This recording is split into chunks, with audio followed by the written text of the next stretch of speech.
Yan. Bakın ha.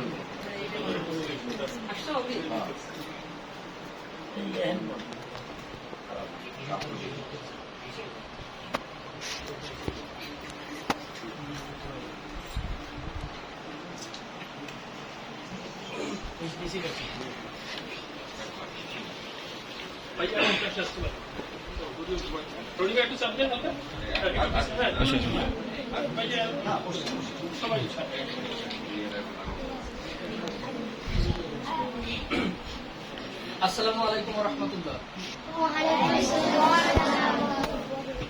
সুপ্রিয় মাদ্রাসা শিক্ষার্থীবৃন্দ, তোমরা সকাল থেকে অনেকেই যেটা অবগত ছিলে যে আমাদের একটা ফল উৎসব করা হবে। আমাদের একটা সবার পরিচিত সংগঠন আমাদের মাদ্রাসার সাথে ইতিপূর্বে তারা আমাদের সাথে ছিল, এর আগেও তারা বেশ কয়েকবার আমাদের মাদ্রাসায় প্রোগ্রাম করেছে, লাভ ফর ফ্রেন্ডস। তো এই গ্রুপের আয়োজনে আজকে তোমাদের মাদ্রাসার সুবিধা বঞ্চিত যে সকল শিশুরা আছে তাদের নিয়ে তারা একটা ফল উৎসব করতে চেয়েছে, সেটি আজকে অনুষ্ঠিত হচ্ছে।